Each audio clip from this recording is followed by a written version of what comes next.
My official job is to introduce our moderator tonight, but first I wanted to acknowledge the Department of Commerce and also Mary Jane Perry and Dwight Filer, who are Grange members. Thanks to all of them, we're able to be cool tonight.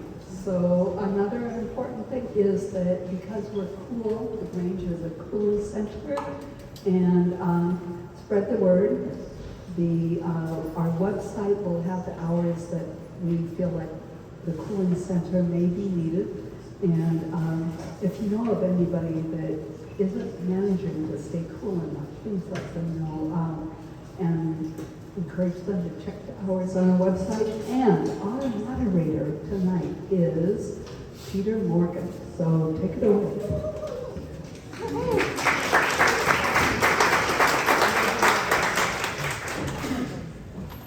I'm going to be moving back and forth between standing and sitting. But anyway, as I am Peter Morgan, I'm a 15-year resident of the Metah Valley, and I'll be your moderator. So my job tonight is really to create a process for you to find out as much as you can about the candidates in a short amount of time so that you're prepared to vote. Now, there's not going to be a lot of time for interaction, but hopefully some of them will stay afterwards for conversation and questions. Braefore I describe how this works, again, I want to acknowledge the Grange and the board members and officers, Wendy Braden, Dwight Filer, Val Hecker, Terry Dixon, Judy Brazina, Kim Clausen, and Mark Tesh, and of course, Mary Jane Perry, who's done a lot of special projects. I also want to thank Val for being our timekeeper and making sure that we stay on time, and that's going to be a real job tonight. Also thanks to Blue Star for providing the coffee. So, after thanking them, I would normally introduce all of the candidates, but to save time, we're going to let them introduce themselves. It'll streamline things. It also spares me, mispronouncing their names or muffing their CV. So I want to thank the candidates, not just for showing up tonight, but for having the courage and the willingness to serve as elected officials. For those of you that have served in public service or elected roles, you know that these are really hard jobs. They involve a lot of research, a lot of learning, a lot of working with the public on increasingly complex issues, and then working with peers on boards or in the legislature to come to some consensus and make decisions in the best interest of the people. So, if people go into this because they think they'll be popular, I got bad news for you. This is the most popular you'll ever be. And people rarely, write lots and lots of letters thanking you for all the good things you do. But anyway, thanks for having the courage to step up and be a public servant and to do these things. We really, really appreciate that.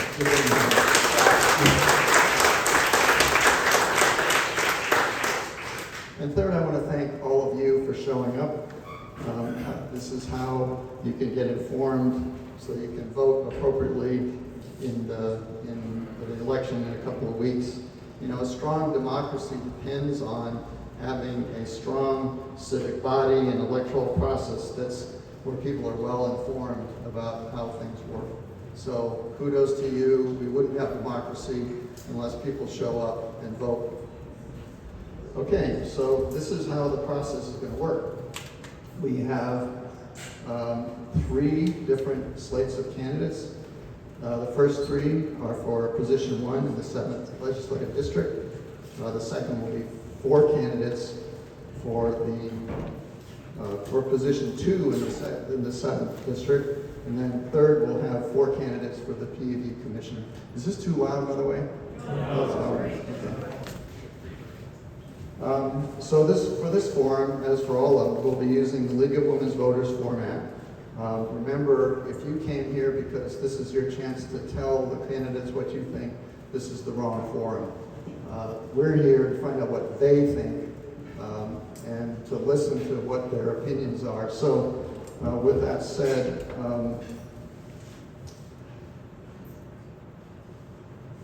we want to keep a respectful listening silence, no cheering, no clapping, no booing, no, any approvals or disapprovals, just to be respectful so that these folks aren't distracted by what's going on in the audience. So I'll be asking the candidates a series of questions that have been collected by the Grange and curated. I mean, we've taken a huge list and unfortunately had to boil them down to a very few, and I apologize. I wish we had more time and more questions, but we are where we are. So the candidates have received 2 questions that they prepared in advance that they'll start with, and then we'll move into 3 questions that they haven't seen yet, so that they'll have to answer on the fly. And for the first one, they'll have 2 minutes, and for every other question after that, just 1 minute. Val will be our timekeeper. She'll raise the yellow flag when they've got 15 seconds left, and the red flag when time is up. They'll also have 2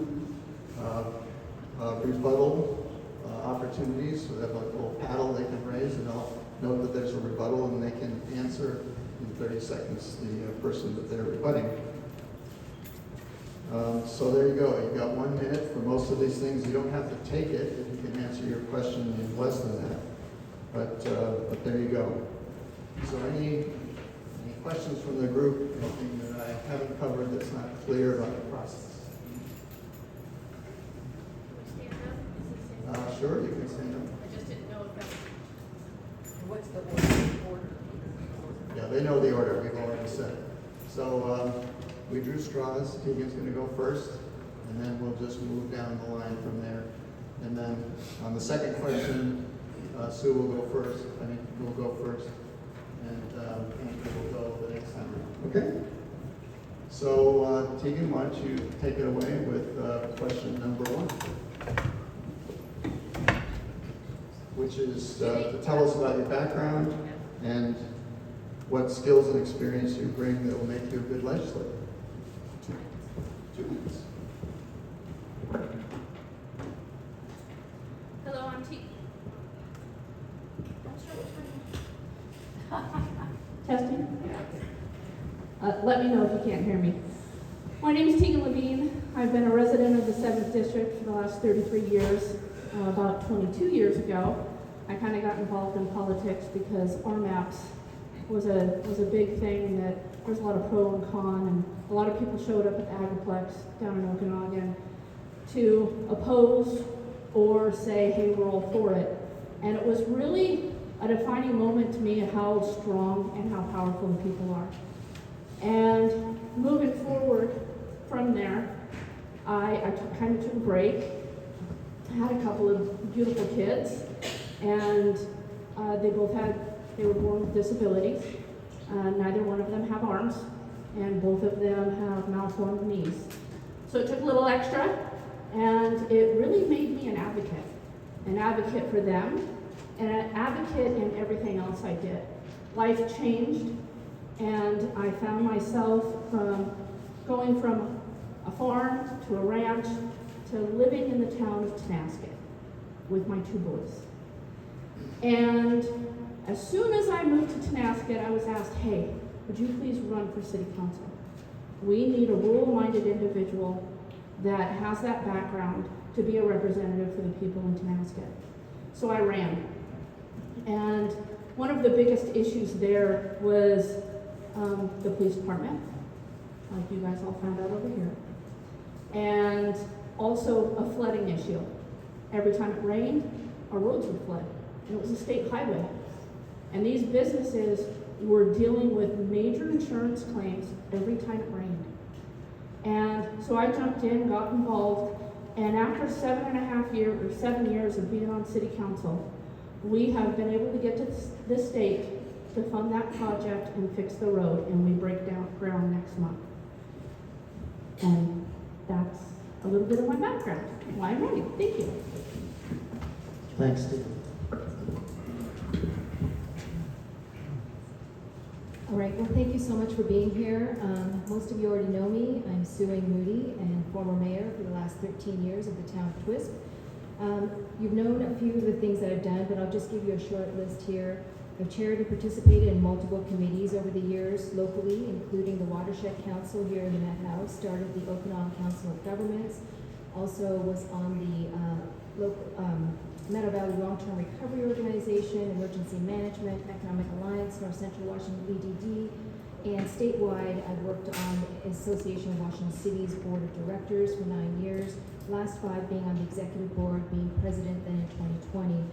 I'm running to leverage my 13 years in elected office to be a strong legislator to offset a one-size-fits-all approach that's oftentimes not in our best interest for us in Eastern Washington, and to make sure that we get good common sense legislation on matters that are important to you here in the Methow Valley and then also throughout the entire District 7. It is a huge district, and we have a lot in common though. There are farms, small towns, economic challenged areas just like here, but we are also surrounded by beautiful natural areas as well.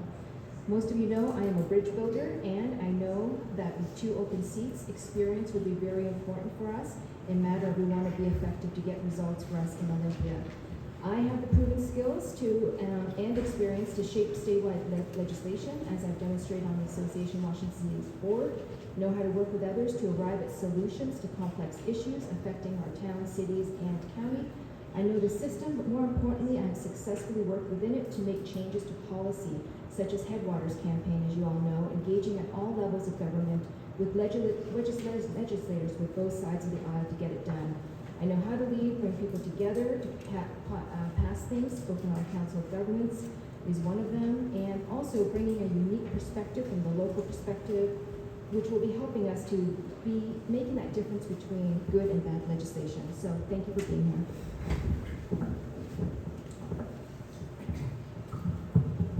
here. My name is Andrew. Does it work?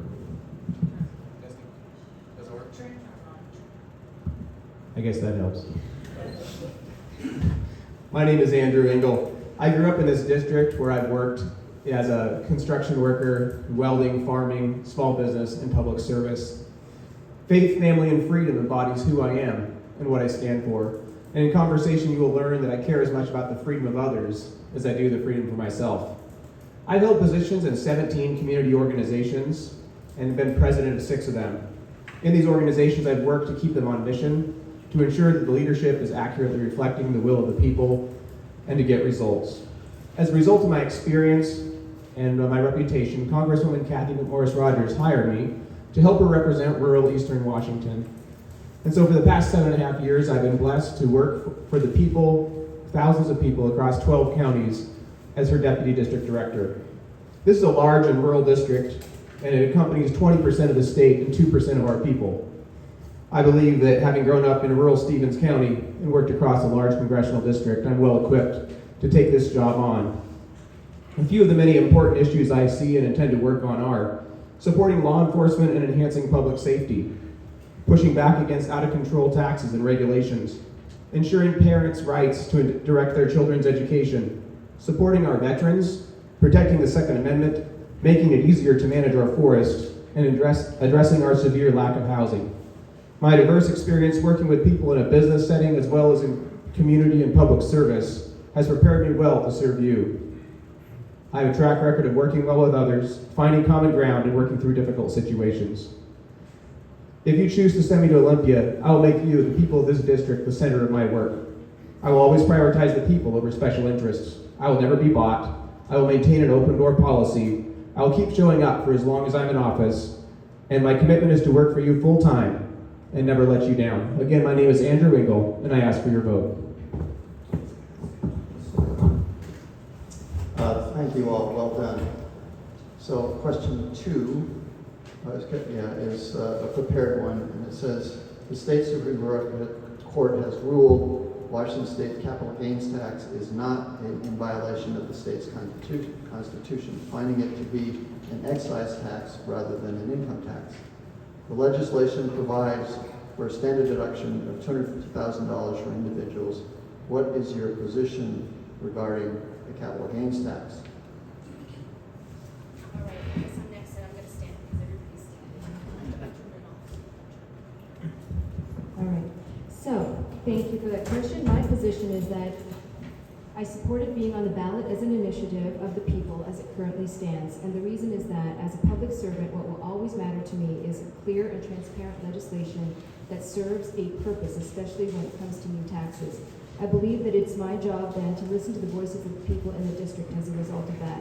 And as I see it, there are a couple of issues to this tax. First of all, it seems to be remaining unclear to the people as to what it is and what it will do exactly. And what that means is that legislation that was passed remains unclear and not transparent about the purpose or need of it. And I'll explain that. The debate continues as to whether or not this new tax is an excise or an income tax. That's one of them. However, regardless of definition as I see it, new taxes at a minimum need to be clear and transparent for the people about the purpose. And those that had proposed it had said that it would go towards childcare and early learning needs, but when an amendment was put forward, it was not heard, and that was part of the problem. So that's why I would like to see what the people think. Thank you. So every other state in the country and most countries in the world define capital gains tax as income taxes and not excise taxes. So I believe that this tax is in fact a violation of the principles in our state constitution, even though the Supreme Court has not found that to be the case. So my opinion doesn't really matter in this case, but that's what I think about it. But I'm glad it's going to the people for a vote. I actually believe all new taxes should go to the people for a vote. And so I will certainly be happy to abide by whatever the people decide and go with that. Thank you.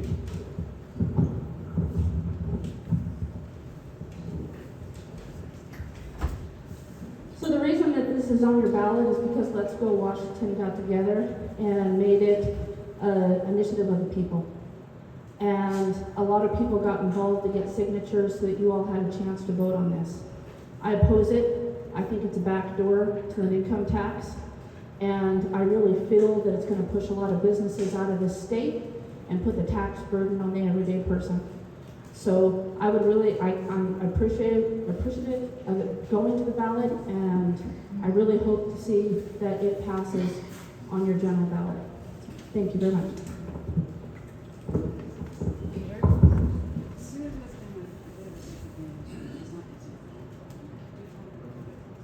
Sue, I think you need to hold the mic a little closer. Thank you. So that you're heard all the way in the back. Okay, so we're moving into the off-the-cuff questions. So the first one is, do you support Initiative 2117 to repeal the Climate Commitment Act? Do you believe the state has a responsibility to reduce its carbon footprint? And if so, what suggestions do you have for how the state can make those reductions? So Andrew, your lead off here. So I support repealing that initiative. I believe that has put an undue burden on our rural communities and our farmers, and really Washington State can only do so much to reduce the carbon emissions, and I don't think this bill actually does reduce carbon very much. I believe that we need free market and information-based systems to reduce carbon emissions, and I believe that a lot of what we've been doing in the state legislature the past couple of years has been ineffective, and we need to be a little more careful with how we do those things. Washington State's carbon emissions have been going up while the national average has been going down for various reasons, but that's what I see there. Thank you. Tegan. Can you ask the question again? It says, do you support Initiative 2117 to repeal the Climate Commitment Act? Do you believe the state has a responsibility to reduce its carbon footprint? And if so, what suggestions do you have for how the state can make those reductions? Yes, I do. And yes, I do. I think that I had a conversation with a business over in Spokane in regards to natural gas. And they have this really cool program where they can take and develop natural gas from potato farms. And I really thought that was amazing. It didn't really help that the natural gas ban went into effect, but hopefully that ends up on your ballot and you get to vote for that also. But in regards to carbon footprint, we can also do that with housing and building sustainable housing and attainable housing. So that's my answer. Thank you very much. Okay, I'm going to try this again. First off, I want to say I do believe that we do need to do more to reduce our carbon emissions. And I think there's a lot of different avenues to do that. I think that modernization of certain industries and equipment is going to be key also to keeping up with the sector and the energy crisis that we are kind of hitting upon. So I feel that that is something that we can definitely work better towards. I think there's new opportunity too, also with working for the construction industry that we've talked about, and so how we can better reduce that carbon footprint is going to be really important. I think we need to come together and working on both sides of the aisle to figure out what the effectiveness is and for the values that we can get it without disrupting our current industries right now, as well as the energy conversations that we're having right now on the ground. And that's what I'm hoping to do when I get in, if you elect me, is to be able to work on behalf of you in working on solutions that we can find together. Thank you. Okay, thank you. So, Tegan, we'll back to you as the lead up. And this question is, schools across the state are experiencing funding reductions resulting in cutbacks in programs. And you feel that Washington State is not keeping up with society's needs to educate our children. Do you agree? If so, what would you do to ensure stable and adequate funding for schools?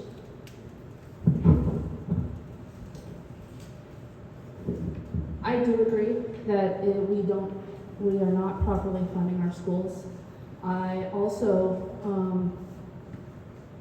strongly believe that we need to bring logging back. We had a huge source of revenue that was going to our schools, and by not harvesting land and not utilizing our natural resources, we are leaving our kids out to dry. So we really need to put the funds where the funds are supposed to go, support our kids, support our schools, and encourage that to happen. Thank you.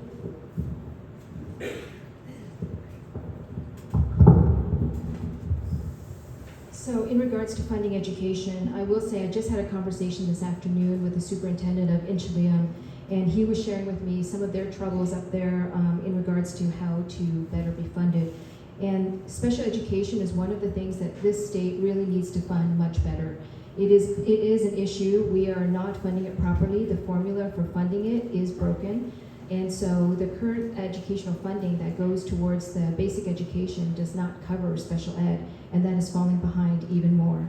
Additionally, the material supplies operating costs that are subject to the inflation that we're all experiencing has become an extra burden as well. And so between all of those things, and I just want to say, even with that, the insurance cost that was shared, it has more than doubled in the last 10 years, and just in the last 2, we're talking about a 30% increase, year over year. This is huge, and our schools are definitely under that same problem that we had as a town. So anyway, we do need to fix it. Thank you. Washington State has close to doubled or about doubled education spending in the last decade. But I understand there still are some shortages. I believe that one of the big things we need to do is to give local school boards more flexibility in how the money is spent, especially like the special ed programs. The way the state funds them is a problem for especially rural districts.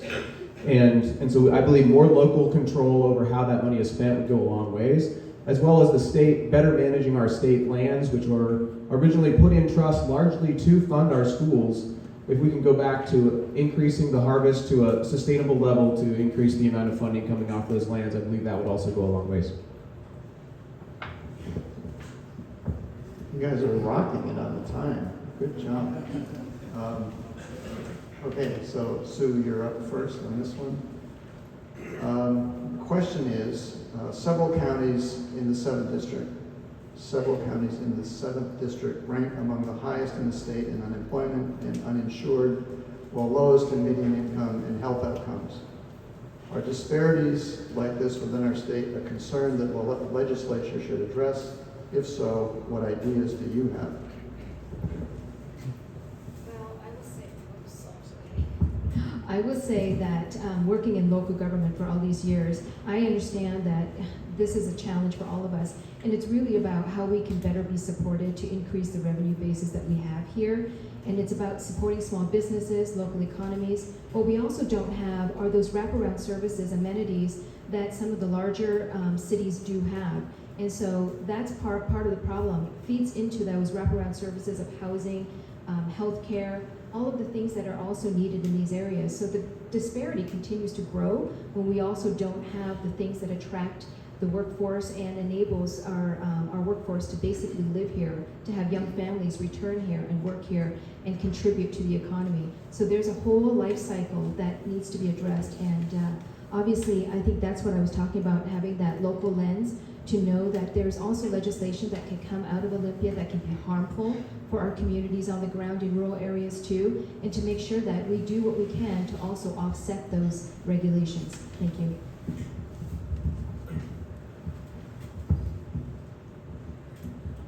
So this is a major issue, and I agree with that. We have I believe taxes and regulations, and usually, honestly, the regulations is our bigger problem than the taxes, because if you're starting a small business, you can calculate how much taxes you're going to have to pay, and you can factor that into your business plan. But if you're not an expert at navigating a complex system, some of this state's regulations are honestly very difficult, and especially for rural communities where there is no local state offices that can help people navigate that process. When I started my first business 20 years ago, we had a local L&I office in Colville, and I remember going back and forth, having conversations with the person in there, and they helped me figure out what I needed to get started. If my kids were to start that today, they don't have that opportunity.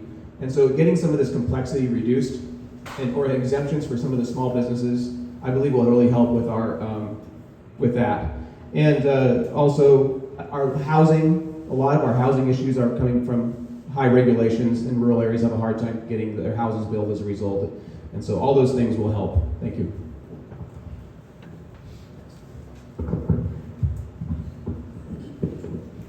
I had a conversation a few weeks ago with someone in regards to jobs in the 7th District, and it came down to access. There's a lot of people, even in Okanagan County, that are driving without a license, let alone insurance. And they talked about buses and not public transportation. You've all seen probably Gevers transport many workers. They make sure they get to work on time, take them back. Yes, they're immigrants, but there's back in the day when big construction companies would send a bus, pick up a bunch of workers, and get them to work. We don't always have access to cars. In the 7th District, there's a lot of people that haven't seen town in a month. And their ability to have a job is going to be access, either being able to get there or internet. And broadband will be a big thing. So access is something we need to focus on, and reducing regulations, and I 100% agree with that. So we need to keep businesses in business. Okay, thank you. I have 8 more questions. We don't have time, unfortunately. So we've come to your closing statement, which is a minute. So we will start with Andrew. You are up next. We're getting some feedback here.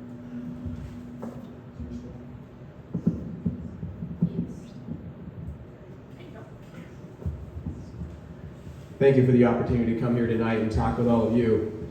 I believe that my diverse experience working with people in the business as well as in community and public service has equipped me well to serve you. I have a track record of working well with others, finding common ground, and working through difficult situations. I've earned the respect and endorsement of Congresswoman Kathy McMorris Rogers, as well as sitting and former legislators, current and former mayors, law enforcement, veterans, farmers, ranchers, and small business owners. Those who endorse me know of my qualifications and trust that I have the skills and dedication to represent all of you in Olympia. If you choose to send me to Olympia, I will make you, the citizens of this district, the center of my work. I will always prioritize the people over special interests. I will never be bought. I will always have an open door policy, and I will keep showing up as long as I'm in office. My commitment is to work for you full time and to never let you down. Again, my name is Andrew Winkle, and I would ask for your vote.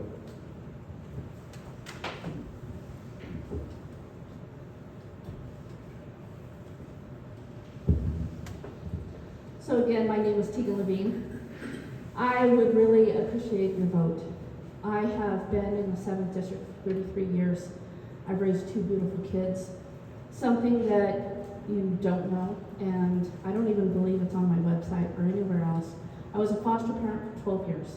And I know there's a couple other candidates in here that have been a foster parent for a long time. 3 months ago, I lost my daughter.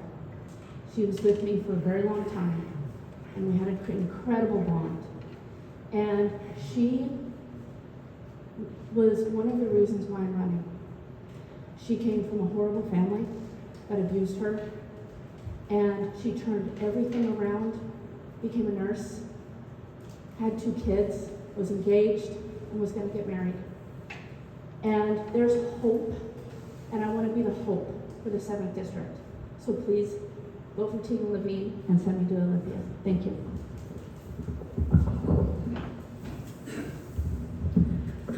Well, thank you for being here. I'm proud to say that I can't imagine a better training ground for Olympia than here in the Medhow Valley. This community is really unique, I have to say, because it is about coming together. We're fierce about the things that matter to us, and we have the ability to work together to see a common purpose through. That's exactly what we need in Olympia as well, and I feel that, I'd be so honored to be there to serve on your behalf there as well. The other thing about me is that I think disagreement is important. I think I've said that before, and that helps us to get the best solutions moving forward for all of us. You know me, how I work, and what I'm capable of getting done. You know that I'm fierce about, making sure that we continue to work hard together. I do have an open door policy as well, and I will always serve and represent the people here in this district. I am a public servant first and foremost. I also have many endorsements. Please go online to see them at voteforsue.com. Thank you. Thank you all. I'll put a big hand for